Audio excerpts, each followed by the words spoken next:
पंजाब के लुधियाना जिले के पास एक छोटा सा गांव था। वहां रोहित नाम का एक युवक अपनी पत्नी और मां के साथ रहता था। रोहित बहुत मेहनती था, लेकिन पिछले कुछ महीनों से उसकी जिंदगी पूरी तरह बदल चुकी थी। उसकी छोटी सी दुकान बंद होने की कगार पर थी। घर में पैसों की कमी बढ़ती जा रही थी। ऊपर से मां की तबीयत भी लगातार खराब रहने लगी थी। रोहित दिन रात मेहनत करता, लेकिन हर काम बिगड़ जाता। धीरे धीरे उसने लोगों से मिलना भी बंद कर दिया। वो अंदर ही अंदर टूट चुका था।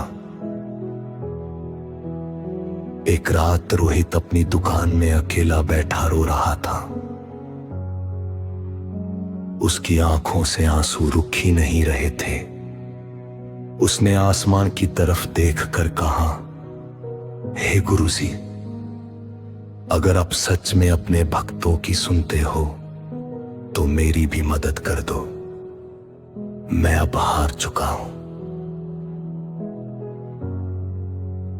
उस रात रोहित रोते रोते वहीं सो गया।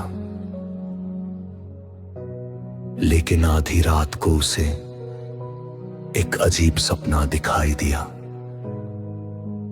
सपने में सफेद कपड़ों में एक दिव्य स्वरूप उसके सामने खड़ा था। चेहरे पर अद्भुत तेज था। उन्होंने प्यार से कहा, बेटा डर मत, कल सुबह डुगरी वाले गुरुजी के दरबार में आना,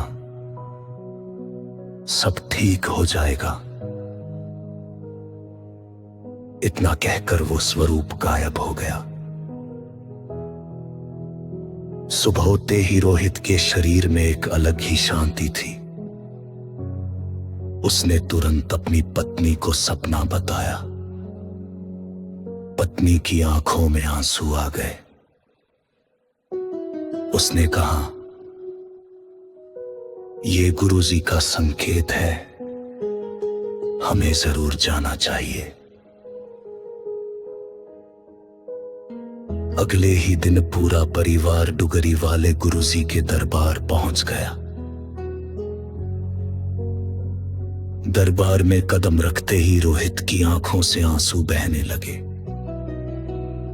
उसे ऐसा लग रहा था जैसे कोई अंदर से उसका दर्द समझ रहा हो। वो चुपचाप बैठकर गुरुजी का सत्संग सुनने लगा। तभी सत्संग में एक लाइन बोली गई, जब इंसान पूरी दुनिया से हार जाता है, तब गुरु अपने भक्त का हाथ पकड़ लेते हैं। ये शब्द सीधे रोहित के दिल में उतर गए। उस दिन के बाद धीरे धीरे उसकी जिंदगी बदलने लगी। कुछ दिनों बाद उसकी बंद पड़ी दुकान में अचानक ग्राहक आने लगे। मां की तबीयत भी सुधरने लगी। और सबसे बड़ी बात, रोहित के चेहरे पर फिर से मुस्कान लौट आई। रोहित समझ चुका था, जब सच्चे दिल से गुरुजी को पुकारो तो वो कभी अपने भक्त को अकेला नहीं छोड़ते। तभी से रोहित हर गुरुवार डुगरी वाले गुरुजी के दरबार जाने लगा। और जहां भी जाता, बस एक ही बात कहता, गुरुजी पर भरोसा रखो, सही समय पर वो सब ठीक कर देते हैं।